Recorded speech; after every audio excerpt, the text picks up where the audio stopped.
Sommet Russie-Afrique 2023. Intervention du président du Burkina Faso Ibrahim Traoré. Actuellement, nous sommes là pour parler de l'avenir de nos peuples,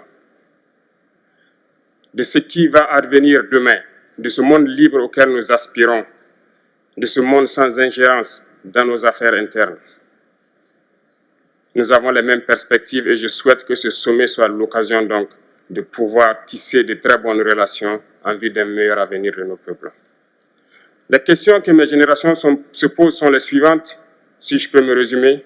C'est de ne pas comprendre comment l'Afrique, avec tant de richesses sous notre sol, avec une nature généreuse, de l'eau, du soleil en abondance, l'Afrique est aujourd'hui le continent le plus pauvre. L'Afrique est un continent affamé. Et comment se fait-il que les chefs d'État traversent donc le monde à mendier? Voici des questions que nous nous posons et que nous n'avons pas de réponse jusque-là. Nous avons l'occasion de tisser de nouvelles relations. Et j'espère que ces relations puissent être les meilleures pour donner un meilleur avenir à nos peuples. Pour ce qui concerne le Burkina Faso, aujourd'hui nous sommes confrontés depuis plus de 8 ans à la forme de manifestation la plus barbare, la plus violente du néocolonialisme, de l'impérialisme. L'esclavage qu'on tend encore à nous imposer. Nos dévanciers nous ont bien appris une chose. L'esclave qui n'est pas capable d'assumer sa révolte ne mérite pas que l'on s'apitoie sur son sort. Nous ne nous apitoyons pas sur nos sorts, on ne demande pas que quelqu'un s'apitoie sur notre sort. Le peuple burkinabé a décidé de lutter contre l'île terroriste en mesure de relancer son développement.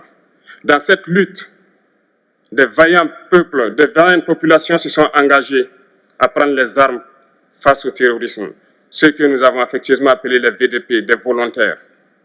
Nous sommes surpris de voir les impérialistes traiter ces VDP de milices et de tout type. C'est décevant, parce qu'en Europe, lorsque des peuples prennent les armes pour défendre leur patrie, on les traite de patriotes. Nos grands-pères ont été déportés pour sauver l'Europe. Ce n'était pas avec leur consentement, contre leur gré. Et bien au retour, on se rappelle bien qu'à Tiaroy, lorsqu'ils ont voulu revendiquer leurs droits élémentaires, ils ont été massacrés. Cela ne fait rien donc. Lorsque nous, peuple, nous décidons de nous défendre, on nous traite de milices. Mais là n'est pas le problème. Ce qui est le problème, c'est de voir des chefs d'État africains qui n'apportent rien à ces peuples qui se battent, mais qui chantent la même chose que les impérialistes en nous traitant de milices, en nous traitant donc d'hommes qui ne respectent pas les droits de l'homme. De quels droits de l'homme parle-t-on? Nous nous offusquons contre cela et c'est honteux.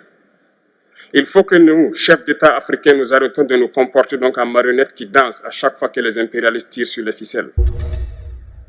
Hier, le président Vladimir Poutine a annoncé donc l'envoi de céréales en Afrique. Nous sommes bien contents. Nous lui disons merci pour cela. Mais aussi, c'est un message passé à nous, chefs d'État africains, parce qu'au prochain forum, nous ne devrons pas venir ici sans avoir assuré, pour ceux qui ne connaissent pas la guerre, l'autosuffisance alimentaire de nos peuples. Nous devons prendre l'expérience de ceux qui ont pu déjà atteindre cela en Afrique, tisser de bonnes relations ici et tisser de meilleures relations avec la Fédération de Russie pour pouvoir assouvir les besoins de nos populations. Merci d'aimer, s'abonner, activer la notification et partager la vidéo.